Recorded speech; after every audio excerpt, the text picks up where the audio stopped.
कविता सुनिए। बेजगह। अपनी जगह से गिरकर कहीं के नहीं रहते केश, औरतें और नाखून। अपनी जगह से गिरकर कहीं के नहीं रहते केश, औरतें और नाखून। अन्वय करते थे किसी श्लोक का ऐसे हमारे संस्कृत टीचर, और मारे डर के जम जाती थी हम लड़कियां अपनी जगह पर। और मारे डर के जम जाती थी हम लड़कियां अपनी जगह पर। जगह जगह क्या होती है ये वैसे जान लिया था हमने अपनी पहली कक्षा में ही। याद था हमें एक एक अक्षर आरंभिक पाठों का। राम पाठशाला जा, राधा खाना पका, राम आ बताशा खा, राधा झाड़ू लगा। याद था हमें एक एक अक्षर आरंभिक पाठों का। राम पाठशाला जा, राधा खाना पका, राम आ बताशा खा, राधा झाड़ू लगा। भैया अब सोएगा, जाकर बिस्तर बिछा। आहा नया घर है, राम देखो ये तेरा कमरा है और मेरा। ओ पगली। लड़कियां हवा धूप मिट्टी होती है, उनका कोई घर नहीं होता। ओ पगली। लड़कियां हवा धूप मिट्टी होती है, उनका कोई घर नहीं होता। जिनका कोई घर नहीं होता उनकी होती है भला कौन सी जगह। जिनका कोई घर नहीं होता उनकी होती है भला कौन सी जगह। घर छूटे दर छूटे छूट गए लोग बाग, कुछ प्रश्न पीछे पड़े थे वे भी छूटे, छूटती गई जगहें। और ये है अनामिका जी जिन्होंने ये कविता लिखी है।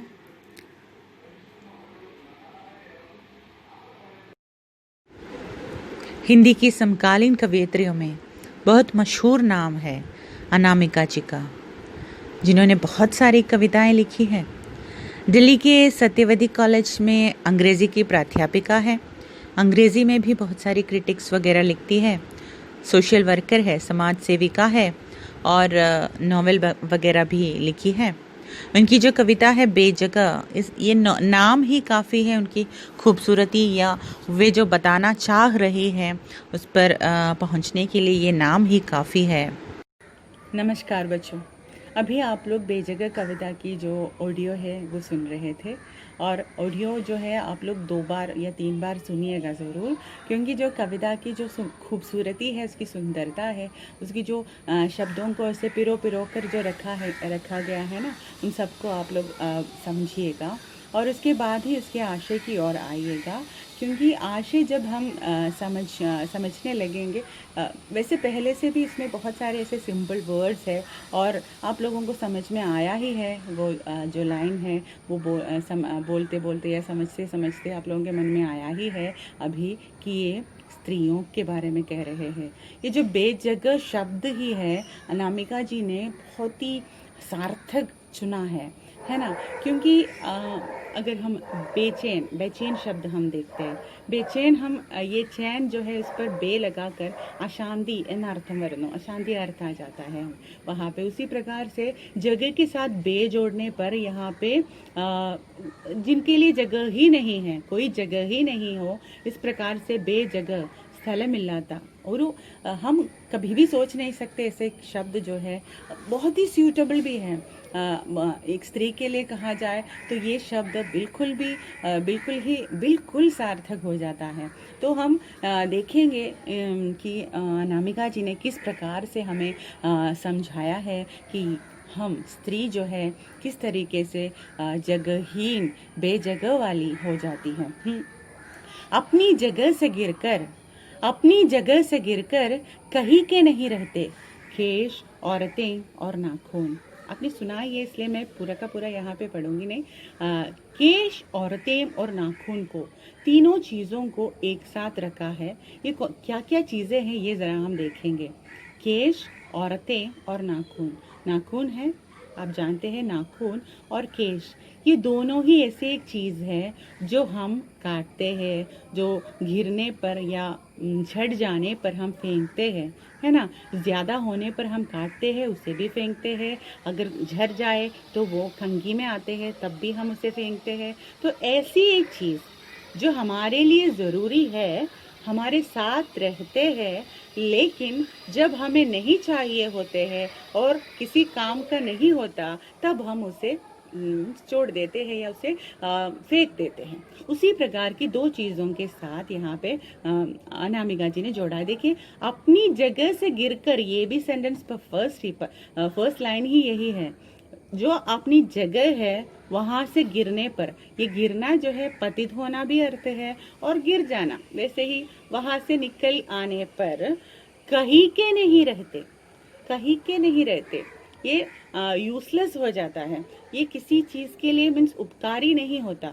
ये एक स्त्री ही एक ऐसी चीज़ है, या ऐसी एक हम कमोडिटी भी कह सकते हैं, क्योंकि जो स्त्री जो होती है वो इतने सारे काम करती है, इतनी सारी आवश्यकताएं उसकी होती है, लेकिन जब गिना जाता है ओपिनियन के तौर पर या कोई भी हो, कोई भी चीज़ हो, लेकिन उसके बारे में उसकी बातें हम याद नहीं रखते या उसको हम अपने तरीके से अपने लिए यूज़ नहीं कर रहे। लेकिन आजकल बहुत ज़्यादा डिफरेंस बहुत ज़्यादा आया है, पहले जैसा नहीं है। स्त्री जो है, अगर मैं आप लोगों को कुछ कह रही हूँ और आप लोग यहाँ पे जो सुन रहे हैं, उसमें बहुत तादाद में हमारे लड़कियाँ ही हैं, बहुत सारे बच्चियाँ ही है। स्त्री मीन्स लड़की जो है ज़्यादा तौर पर पढ़ रहे हैं और ज़्यादा कहीं पे बहुत सारी जगह पहुँच रहे हैं, लेकिन फिर भी बहुत सारे तरीकों से देखा जाए तो हमें मालूम होता है कि जो समाज ने जो रखा है, जो नींव डाला है, उसी पर हम कहीं ना कहीं अब भी है। और इसी कारण से जो बेजगह कविता है, जो जब उन्होंने थोड़ी पहले लिखा था, तब शायद ज़्यादा ये अर्थपूर्ण थी, अब भी है। हम देखेंगे तो अभी है, हम अभी सोचने लगेंगे कि इतना सारा क्या है, बहुत सारी जगह तो स्त्रियां बहुत उन्नति पा चुकी है, फिर भी ऐसे क्यों कह रही हैं। लेकिन आप लोग ध्यान से देखेंगे, अगर कोई भी औरत जो मीन्स बाहर निकलती है, पूछना पड़ता है, मीन्स लेट होकर अगर लौट रही है तो उसे बताना पड़ता है कि मैं लौट आऊँगी तो बहुत देर लगेगी। लेकिन लड़कों को इसमें ज़्यादा ये बताने की ज़रूरत नहीं पड़ती। और ऐसे बहुत सारी बातें हैं, जो छोटी छोटी बातें अब भी है, जो बदलते नहीं हैं। आज हाल ही में आप लोगों ने देखा है कि विसल वाली बात, वो मुझे देखकर हंसी आ रही थी, क्योंकि लड़कियों को अगर मीन्स बाहर चलना है तो बाहर चलने के लिए वे एक विसल लेकर घूम रही है और अकेले ही चल रही है। अकेले चलने के लिए सब लोगों को दिखा रहे हैं कि वो अकेले चले। किसी ने वो पद्धति निकाली थी और किया भी था शायद, लेकिन बहुत ही तमाशा लग रही थी मुझे, क्योंकि ऐसे ही चल रही थी, क्योंकि उसे पता है कि हर जगह कहीं है, बहुत सारे लोग हैं उसे देखने के लिए, तो फिर क्या है प्रॉब्लम। तो ऐसे देखने के वक्त आमतौर पर जो ज़माने में होता है वो तो होता ही नहीं है। ऐसे बहुत सारी चीज़ें हमारे समाज में होता ही रहता है, वो सब छोड़िए। लेकिन ये अपनी जगह से गिरकर कहीं के नहीं रहते केश और तेप और नाखून। यहाँ पे केश और नाखून के बीच में औरत को इस तरह से रखा है कि हम उसे हटा नहीं सकते। कवयित्री इस तरीके से जो बताने की कोशिश कर रही है, वो हम ऐसे वैसे न्याय से हम इसे दूर नहीं कर सकते। अब सुनिएगा, ये एक श्लोक के पंक्ति है, फर्स्ट वाली, आगे पढ़ूंगी मैं। अन्वय करते थे किसी श्लोक का ऐसे हमारे संस्कृत टीचर। तो ये किसी श्लोक का जो है अन्वय कर रही है, उसकी संस्कृत टीचर के बारे में बता रही है। ये शुरुआत जो है कविता की बहुत खूबसूरती के साथ किया है अनामिका जी ने। और मारे डर के जम जाती थी हम लड़कियां अपनी जगह पर, मारे डर के जम जाती थी अपनी जगह पर।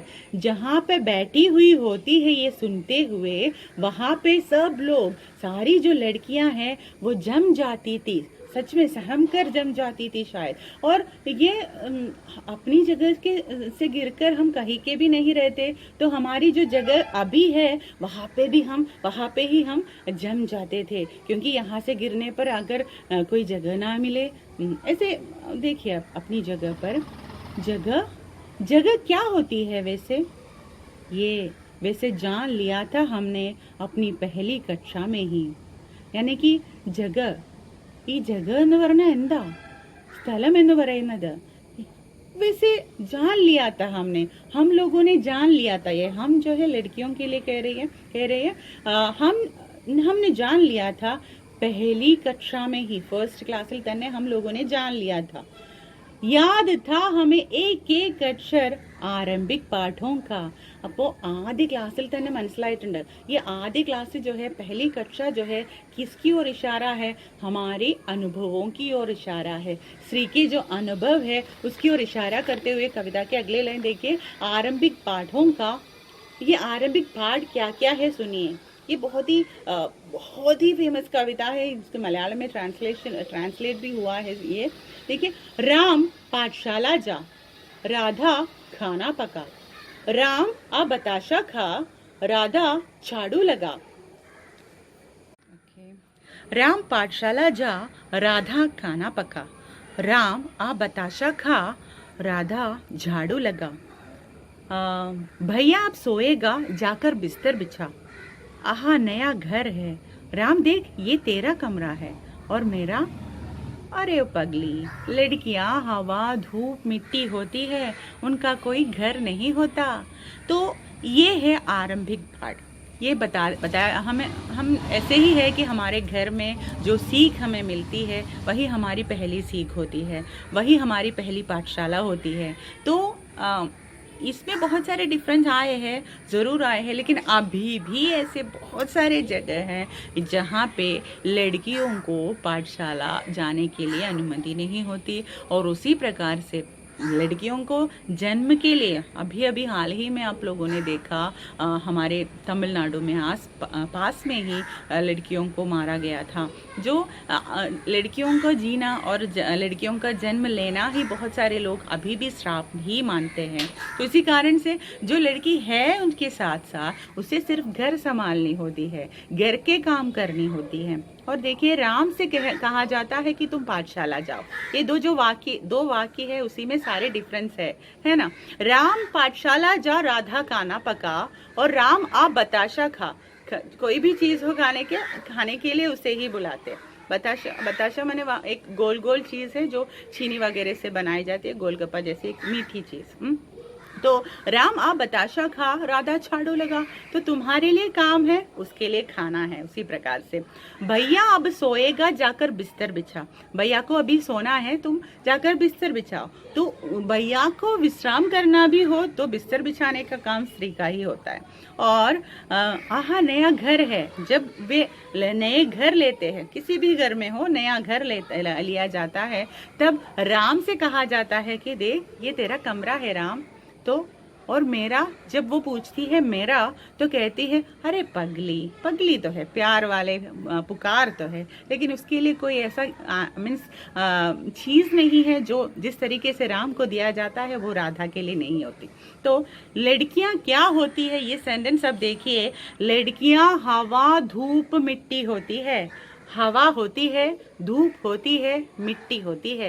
ये तीनों वाक्य, तीनों शब्द जो है उस पर आप जरा नजर डालिए। हवा क्या है, जो सब लोगों को खुशी सुकून सब देते हैं, उस तरह से देना ही चाहिए। स्त्री को सारे सुकून देना चाहिए, सब सारी तरीके से झाड़ू लगाना चाहिए, बिस्तर बिछाना, जो भी काम हो उसे सब करना चाहिए, सारे सुकून उसे देना चाहिए। और धूप इसीलिए कहते हैं कि वो धूप से बहुत सारी अच्छी अच्छी बातें होती है ना, जैसे पौधे खिलते हैं, ऐसे ऐसे पौधों के लिए धूप चाहिए। धूप तो बहुत गुण वाली चीज़ ही है, और ये ज़्यादा नहीं होना है, उसी प्रकार से भी वहाँ पे है। तो धूप की तरह होना है स्त्री।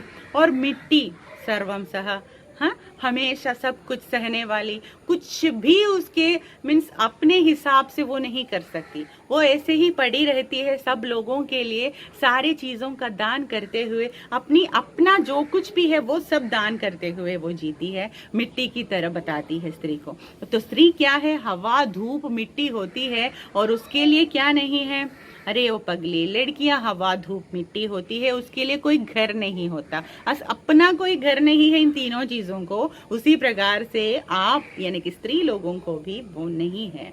और उनकी होती है भला, जिनका कोई घर नहीं होता उनकी होती है भला कौन सी जगह। तो पहले बताया गया है कि उनका घर नहीं होता, हवा मिट्टी धूप है तो उनका घर नहीं होता, तो जिनका घर नहीं होता उनकी होती है भला कौन सी जगह। വീടില്ലെങ്കിൽ പിന്നെ जगह എവിടെ അല്ലേ? कौन सी जगह होती है ऐसी जो छूट जाने पर औरत हो जाती है। बहुत अच्छा लाइन है ये, देखिए सुनिए आप लोग। कौन सी जगह होती है ऐसी जो छूट जाने पर औरत हो जाती है, അതായത് ഇല്ലാണ്ടാവും, छूट जाना മിസ്സാവുക, നമുക്ക് നഷ്ടപ്പെടുന്ന സമയത്ത് ഓറത്തായി മാറുന്ന, സ്ത്രീയായി മാറുന്ന ഏത് സ്ഥലമാണുള്ളത്? यानी कि कौन सी जगह होती है ऐसी जो छूट जाने पर औरत हो जाती है। कटे हुए नाखूनों, कंघी में फंसकर बाहर आए केशों सी एकदम से बुहार दी जाने वाली। बुहार ना झाड़ू लगाना, अड़िച്ചു वारी ഒഴിവാക്കുക। कटे हुए नाखून, नाखून जो है काटते हैं तो उसके कटे हुए जो पीसेस है, और कंघी में फंसकर बाहर आए केशों सी एकदम से बुहार दी जाने वाली। कुछ देर भी हम घर में नहीं रहने नहीं देते, थोड़ी देर के लिए भी हम घर में रहने नहीं देते, है ना। जो कंघी से ही आते हैं तो वहाँ पे नहीं रखते, सीधे बाहर निकाल के फेंकते हैं। उसी प्रकार से जब हम काटते हैं, नाखून काटते हैं तो बाहर से ही काटते हैं और बाहर से फेंका भी जाता है। तो देखिए, कंघी में फंसकर बाहर आए केशों सी एकदम से बुहार दी जाने वाली। हाँ, और जो छूट जाने पर औरत हो जाती है, छूट जाने पर औरत നഷ്ടപ്പെടുമ്പം സ്ത്രീയായി മാറുന്ന എന്തിനെ പോലെ, कटे हुए नाखूनों, कंघी में फंसकर बाहर आए केशों से एकदम से बुहार दी जाने वाली। घर छूटे दर छूटे, छूट गए लोग बाग, कुछ प्रश्न पीछे पड़े थे वे भी छूटे, छूटती गई जगह। ये कविता इतना नहीं है, ये बहुत थोड़ा और भी आगे है। जैसे इसमें एक और कविता में एक और सेंटेंस आ रही थी, जैसे कि मैं कोई ऐसा एक सवाल हो, जैसे प्रश्न पत्र में जो बीए पास कोर्स में एक प्रश्न पत्र में पूछा गया एक सवाल की तरह हूँ मैं। यानी कि ഒരു बीए കോഴ്സിൽ ചോദിച്ച ഒരു ചെറിയൊരു ക്വസ്റ്റ്യൻ പോലെയാണ് ഞാൻ, जो ना चाहते हुए भी कर बैठे क्या करने के लिए, सप्रसंग व्याख्या करने के लिए कोई बैठता है करने के लिए। यानी कि हमें पता है ना, हम जब क्वेश्चंस के आंसर देते हैं एग्जाम में, वो सिर्फ हम मार्क्स के लिए करते हैं, चाहते हुए नहीं करते। उसी प्रकार की कोई सप्रसंग व्याख्या का क्वेश्चन हूँ मैं, उसी प्रकार का कोई सवाल हूँ मैं, ऐसी एक चीज़ भी इसमें आते हैं। वो मुझे बहुत अच्छा लगता है, स्त्री को किस तरीके से जो कोई व्याख्या करने के लिए बैठा है वो चाहते हुए नहीं बैठा है, अनचाहे ही बैठा है, उसी प्रकार से है स्त्री। और ये वाली सेंटेंस भी इसके आगे आते हैं, लेकिन वो कविता का जो पार्ट है आप लोगों को पढ़ने के लिए नहीं है। तो ये लास्ट सेंटेंस के रूप में, लास्ट पंक्ति के रूप में यहाँ पे ये है, घर छूटे दर छूटे, छूट गए लोग बाग, कुछ प्रश्न पीछे पड़े थे वे भी छूटे, और छूटती गई जगह। देखिए, मेरा घर छूट गया, दर छूट गया, छूट गए सारे लोग बाग, कुछ प्रश्न पीछे पड़े थे वे भी छूटे, छूटती गई जगह। बहुत सारे क्वेश्चंस स्त्री के साथ होती हैं। ये आरंभिक पाठों की तरह बहुत सारे चीज़ें लोगों द्वारा हम पर थोपी जाती है। ये हमारे लिए ही क्यों ऐसा है, हम ही क्यों ऐसे जी रहे हैं। ऐसे बहुत सारे क्वेश्चन हर टाइम पे जीते जीते एक स्त्री पर आ ही जाती है। तो ऐसे बहुत सारे क्वेश्चन ऐसे छूटते गए, छूटती गई मेरी जगह भी, उसी तरह मेरा जगह भी छूट गया।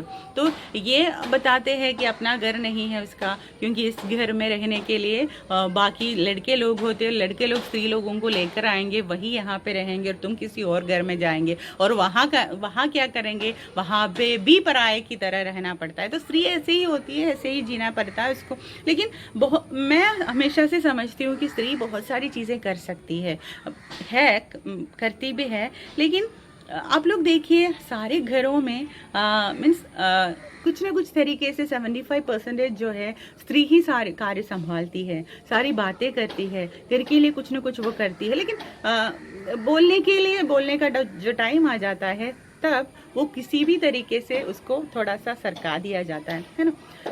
हम आप लोग इसका ज़्यादा करने की कोई ज़्यादा इसकी एक्सप्लेनेशन करने की या इसकी व्याख्या सुनने की कोई ज़रूरत नहीं है सेकंड लैंग्वेज के लिए। तो मैं इतना ही बताऊंगी कि ये जो बेजगह कविता है, बेजगह नाम है, अनामिका जी ने बहुत ही अच्छी तरीके से आप लोगों के सामने रखा है। ये कविता आप बहुत खूब लिख पाएंगे। Thank you.